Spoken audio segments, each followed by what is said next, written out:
अभी परेशान है आईबीसी बन के, समझ में नहीं आ रहा कि कैसे शुरुआत करें और दिमाग में बहुत सारी चिंताएं लेके बैठे हैं कि पैसे भी दे दिए हैं, आईबीसी भी बन गए हैं और अब बिल्कुल समझ में नहीं आ रहा। माइंड अगर आपका स्टॉप हो गया हो तो चिंता करने की कोई बात नहीं है। अगर आप अभी आईबीसी बने हैं या आईबीसी बनने वाले हैं तो ये वीडियो बिल्कुल आपके लिए है। और अगर ब्रेक जीरो भी नहीं हुआ है तो भी ये वीडियो आपके लिए है, तो इस वीडियो को बिल्कुल लास्ट तक देखना है। नमस्कार साथियों, मैं हूं राहुल शर्मा, लर्निंग सारथी प्रोफेसर और नवरत्न आईबीसी ऑफ बड़ा बिजनेस। आईबीसी से आरईसी तक की जर्नी, आरईसी से नवरत्न आईबीसी तक की जर्नी, इस जर्नी के वो 5 सबसे सक्सेसफुल स्टेप जो मैंने मेरी जर्नी में फॉलो किए।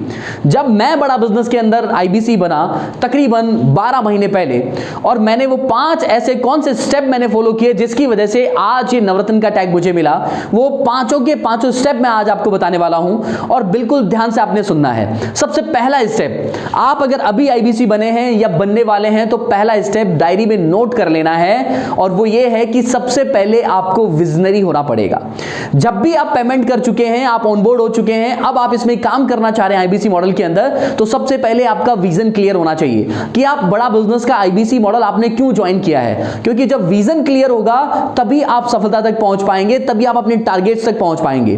तो उस विजनरी जर्नी के अंदर आपको अपना जो माइंडसेट है वो बिल्कुल पॉजिटिव रखना है, क्योंकि पॉजिटिव माइंडसेट आपके दिमाग के अंदर सकारात्मक ऊर्जा लेके आएगा और वो ऊर्जा ही आपको सक्सेसफुल बनाती है। तो सबसे पहले ये क्लियर कर लेना है कि मुझे इस जर्नी में जब तक भी काम करना है तब तक मैं सिर्फ और सिर्फ सकारात्मक लोगों के बीच में रहूं, नकारात्मक लोगों से मैं दूर रहूं, नकारात्मक चीजों से मैं दूर रहूं। जो भी दिमाग में अगर कभी भी कोई चिंता या किसी तरह का ऐसा कोई सवाल उठे जिससे आपकी पॉजिटिव एनर्जी पे कोई असर पड़े, तो ठीक आपके रिस्पेक्ट जो आरएम है, आरटीएच है, आईबीसी मैनेजर है या कोई आपसे रिलेटेड आईबीसी जो आपसे जुड़ा हुआ है, उनसे आपने बात कर लेनी है और अपने दिमाग की नकारात्मक ऊर्जा को दूर कर लेना है। ये पहला स्टेप अगर आप फॉलो करते हैं, आप विजनरी बन के काम करते हैं, टारगेट सेट करके काम करते हैं, तो definitely you will get success.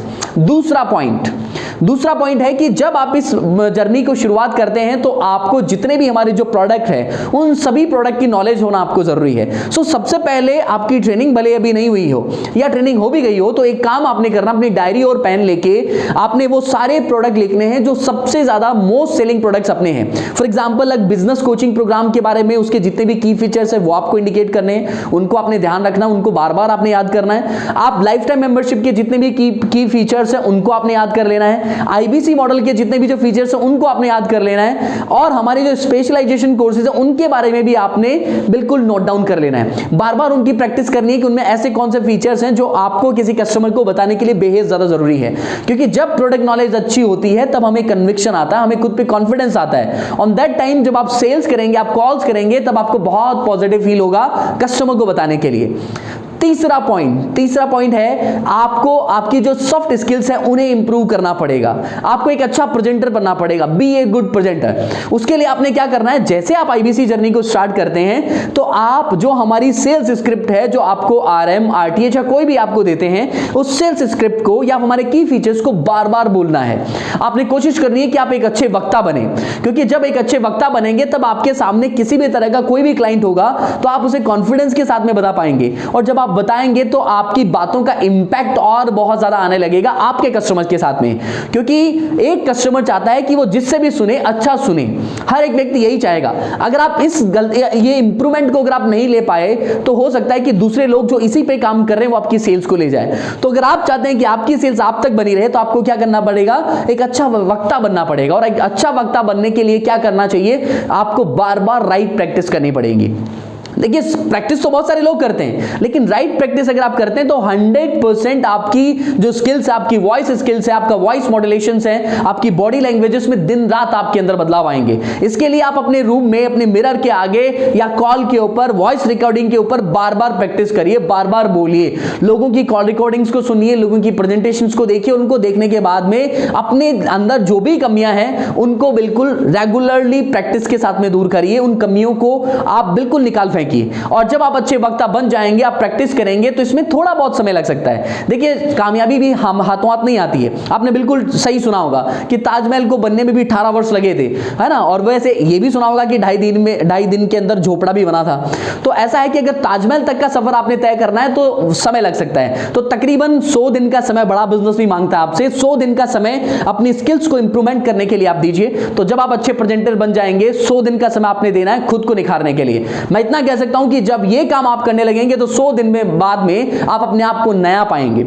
और सबसे लास्ट जो है, बट नॉट द लीस्ट, वो ये है कि आप जब इस जर्नी को शुरू करते हैं तो आपने एक 3 महीने का टारगेट सेट करना है। और वो 3 मंथ का टारगेट क्या होगा? जैसे फॉर एग्जांपल, जब मैंने शुरू किया था 3 महीने के अंदर, तो मैंने ये टारगेट किया था कि मुझे 10 लाख रुपए का बिजनेस रेवेन्यू 3 महीने के अंदर करना है। क्योंकि जब मैंने सोचा तभी आपके दिमाग में आएगा।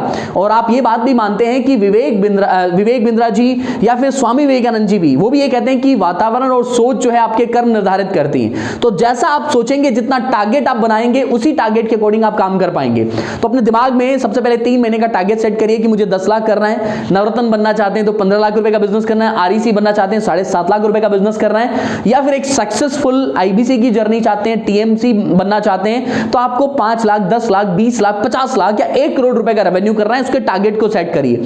और ये टारगेट सेट करने के ना आप अपने आप को वैलिडेट करिए। देखो, टारगेट कभी वो सेट नहीं होता है जिसमें आप अपने आप, जैसे आपको पता है कि मैं 10 लाख का बिजनेस कर सकता हूं और आप टारगेट सेट कर रहे हैं 1 करोड़ का, तो ये वैलिडेशन ठीक नहीं है। वैलिडेट करिए आपका टारगेट क्या है, और वो आप ज्यादा कर सकते हैं। जैसे मैं मेरा वैलिडेट कर सकता हूं कि मैं 3 महीने में 50 लाख रुपए का बिजनेस कर सकता हूं, ये मैंने वैलिडेट किया। सिमिलरली आप भी वैलिडेट कर सकते हैं आपकी स्किल्स के अकॉर्डिंग, आपकी प्रोडक्ट नॉलेज के अकॉर्डिंग, आपकी लीड जनरेशन जो फॉर्म है उनके अकॉर्डिंग। तो वैलिडेट करके अपना टारगेट सेट करिए 3 मंथ का। और 3 महीने का टारगेट सेट करने के बाद में अब आपने क्या करना है, क्योंकि टारगेट सेट हो चुका है, अब आपको चाहिए प्रॉस्पेक्ट लिस्ट, है ना। 5th पॉइंट, प्रॉस्पेक्ट लिस्ट आपको चाहिए। और वो प्रॉस्पेक्ट लिस्ट कैसे आप बना सकते हैं? सबसे पहले तो देखिए कि आपके नॉन, आपके दोस्त, आपके परिवार, आपके रिश्तेदारी में या आपके कलीग्स कौन ऐसे पर्सन है जो बड़ा बिजनेस के गुड फॉलोवर हैं, या विवेक सर के साथ में एसोसिएट होकर आईबीसी बन सकते हैं, या हमारे कोर्सेज को परचेज कर सकते हैं। एक प्रॉस्पेक्ट लिस्ट बनाइए।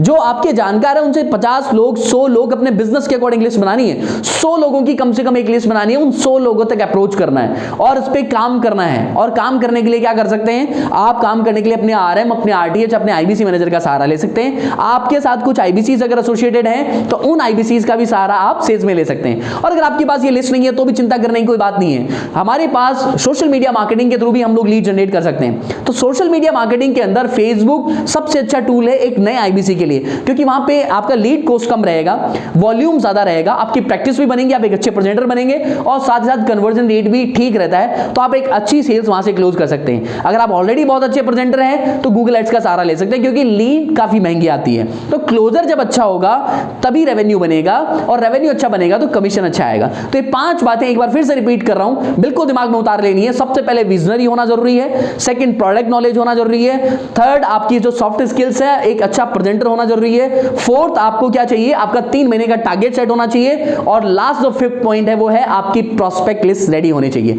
ये काम अगर आप करते हैं, 100 दिन का समय बड़ा बिजनेस के अंदर देते हैं, तो मैं इतना कह सकता हूं कि आप भी बिल्कुल मेरी तरह आरईसी बन सकते हैं।